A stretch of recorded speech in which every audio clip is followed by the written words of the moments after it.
A Toy for Juliette by Robert Bloch. Juliette entered her bedroom, smiling, and 1,000 Juliettes smiled back at her, for all the walls were paneled with mirrors, and the ceiling was set with inlaid panes that reflected her image. Wherever she glanced, she could see the blonde curls framing the sensitive features of her face that was a radiant amalgam of both child and angel, a striking contrast to the rich, ripe revelation of her body in the filmy robe. But Juliette wasn't smiling at herself. She smiled because she knew that grandfather was back and he'd brought her another toy. In just a few moments, it would be decontaminated and delivered, and she wanted to be ready. Juliette turned the ring on her finger and the mirrors dimmed. Another turn would darken the room entirely. A twist in the opposite direction would bring them blazing into brilliance. It was all a matter of choice, but then there was the secret of life, to choose for pleasure. And what was her pleasure tonight? Juliette advanced to one of the mirror panels and passed her hand before it. The glass slid to one side, revealing the niche behind it, a coffin-shaped opening in the solid rock, with the butt and thumb screws set at the proper heights. For a moment she hesitated. She hadn't played that game in years. Another time, perhaps. Juliette waved her hand and the mirror moved to cover the opening again. She wandered along the row of panels, gesturing as she walked, pausing to inspect what was behind each mirror in turn. Here was the rack, there the stocks with the barbed whips resting against the dark-stained wood, and here was the dissecting table, hundreds of years old, with its quaint instruments. Behind the next panel, the electrical prods and wires that produced such weird grimaces and contortions of agony, to say nothing of screams. Of course, the screams didn't matter in a soundproof room. Juliette moved to the side wall and waved her hand again. The obedient glass slid away and she stared at the plaything she'd almost forgotten. It was one of the first things grandfather had ever given her, and it was very old, almost like a mummy case. What had he called it? The Iron Maiden of Nuremberg, that was it, with the sharpened steel spikes set inside the lid. You chained the man inside, and he turned the little crank that closed the lid, ever so slowly, and the spikes pierced the wrists and the elbows, the ankles and the knees, the groin and the eyes. You had to be careful not to get excited and turn too quickly or you'd spoil the fun. Grandfather had shown her how it worked, the first time he brought her a real-life toy, but then grandfather had shown her everything. He taught her all she knew, for he was very wise. He'd even given her her name, Juliette, from one of the old-fashioned printed books he discovered by the philosopher de Sade. Grandfather had brought the books from the past, just as he'd brought the playthings for her. He was the only one who had access to the past, because he owned a traveler. The traveler was a very ingenious mechanism, capable of attaining vibrational frequencies, which freed it from the time bind. At rest, it was just a big square box-like shape, the size of a small room. But when grandfather took over the controls, and the oscillation started, the box would blur and disappear. It was still there, grandfather said, at least. The matrix remained as a fixed point in space and time, but anything or anyone within the square could move freely into the past to wherever the controls were programmed. Of course, they would be invisible when they arrived, but that was actually an advantage, particularly when it came to finding things and bringing them back. Grandfather had brought back some very interesting objects from almost mythical places. The Great Library of Alexandria, the Pyramid of Cheops, the Kremlin, the Vatican, Fort Knox, all the storehouses of treasure and knowledge which existed thousands of years ago. He liked to go to that part of the past, the period before the thermonuclear wars and the robotic ages, and collect things. Of course, books and jewels and medals were useless, except to an antiquarian, but grandfather was a romanticist and loved the olden times. It was strange to think of him owning the traveler, but of course he hadn't actually created it. Juliette's father was really the one who built it, and grandfather took possession of it after her father died. Juliette suspected grandfather had killed her father and mother when she was just a baby, but she could never be sure. Not that it mattered. Grandfather was always very good to her, and besides, soon he would die, and she'd own the traveler herself. They used to joke about it frequently. "I've made you into a monster," he'd say, "and someday you'll end up by destroying me, after which, of course, you'll go on to destroy the entire world, or what little remains of it." Aren't you afraid? She'd tease. Certainly not. That's my dream. The destruction of everything. An end to all this sterile decadence. Do you realize that at one time there were more than 3 billion inhabitants on the planet, and now less than 3,000? Less than 3,000. Shut up inside these domes, prisoners of themselves, and sealed away forever, thanks to the sins of the fathers who poisoned not only the outside world, but outer space by meddling with the atomic order of the universe. Humanity is virtually extinct already. You will merely hasten the finale. But couldn't we all go back to another time in the Traveler? She asked. Back to what time? The continuum is changeless. One event leads inexorably to another, all links in a chain which binds us to the present and its inevitable end in destruction.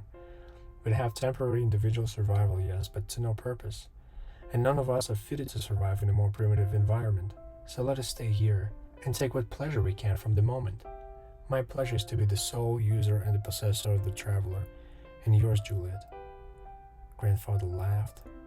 Grandfather laughed then. They both laughed, because they knew what her pleasure was. Juliette killed her first toy when she was 11, a little boy. He had been brought to her as a special gift from grandfather, from somewhere in the past, for elementary sex play. But it wouldn't cooperate, and she lost her temper and bit it to death with a steel rod. So grandfather brought her an older toy, with brown skin, and it cooperated very well. But in the end she tired of it, and one day when it was sleeping in her bed, she tied it down and found a knife. Experimenting a little before it died, Juliette discovered new sources of pleasure, and of course grandfather found out. That's when he christened her Juliette. He seemed to approve most highly, and from then on he brought her the playthings she kept behind the mirrors in her bedroom. And on his restless rovings into the past, he brought her new toys. Being invisible, he could find them for her almost anywhere on his travels. All he did was to use a stunner and transport them when he returned. Of course, each toy had to be very carefully decontaminated. The past was teeming with strange microorganisms. But once the toys were properly antiseptic, they were turned over to Juliette for her pleasure. And during the past 7 years, she had enjoyed herself. It was always delicious, the moment of anticipation before a new toy arrived. What would it be like? Grandfather was most considerate. Mainly, he made sure that the toys he brought her could speak and understand English. Or English, as they used to call it in the past. Verbal communication was often important, particularly if Juliette wanted to follow the precepts of the philosopher de Sade and enjoy some form of sex relations before going on to keener pleasures. But there was still the guessing beforehand. Would this toy be young or old, wild or tame, male or female? She'd had all kinds, and every possible combination. Sometimes she kept them alive for days before tiring of them, or before the subtleties of which she was capable caused them to expire. All of the time she wanted to happen quickly. Tonight, for example, she knew she could be soothed only by the most primitive and direct action.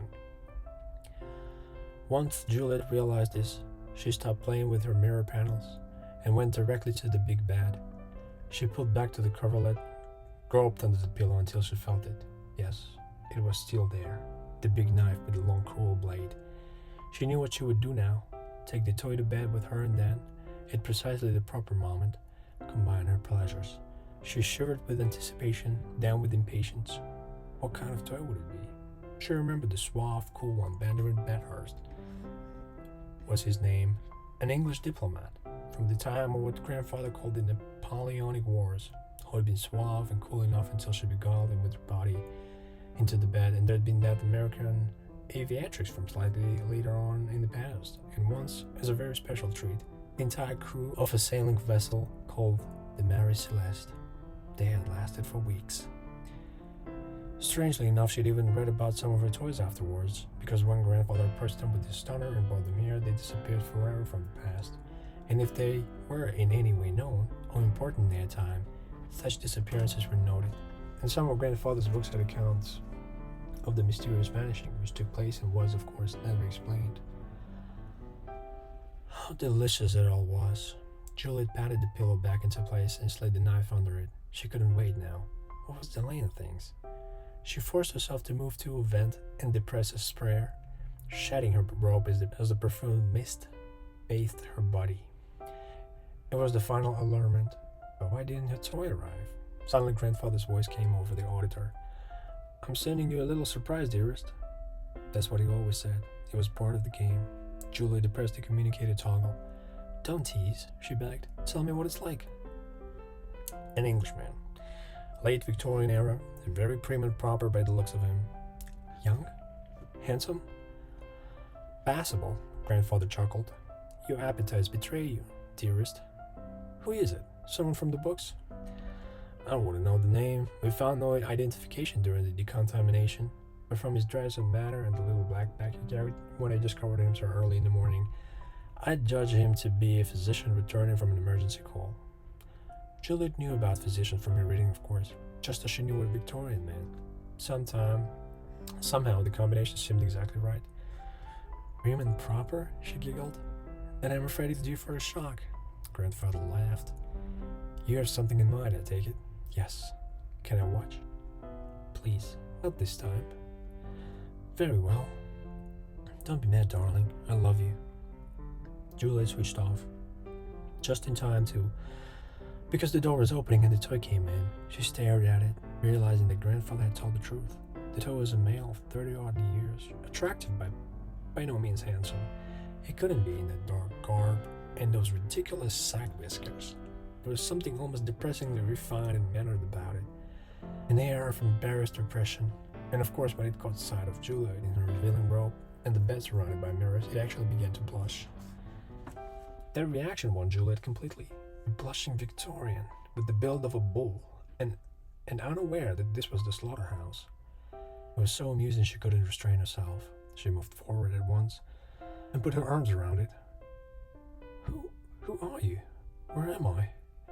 The usual questions voiced in the usual way. Ordinarily, Juliette would have amused herself by pairing with answers designed to tantalize and titillate her victim. But tonight she felt an urgency which only increased as she embraced the toy and pressed it back towards the waiting bed. The toy began to breathe heavily in responding, but it was still bewildered. Tell me, I don't understand. Am I alive, or is this heaven? Juliette's robe fell open as she lay back. You're alive, darling, she murmured. Wonderfully alive. She laughed as she began to prove this statement. But closer to heaven than you think. And to prove that statement, her free hand slid under the pillow and groped for the waiting knife. But the knife wasn't there anymore. Somehow, it had already found its way into the toy's hand, and the toy wasn't prim and proper any longer. Its face was something glimpsed in nightmare, just a glimpse, before the blinding blur of the knife blade as it came down, again, and again, and again. The room, of course, was soundproof, and there was plenty of time. They didn't discover what was left of Juliette's body for several days. Back in London, after the final mysterious murder in the early morning hours, they never did find Jack the Ripper. Robert Bloch, A Toy for Juliette.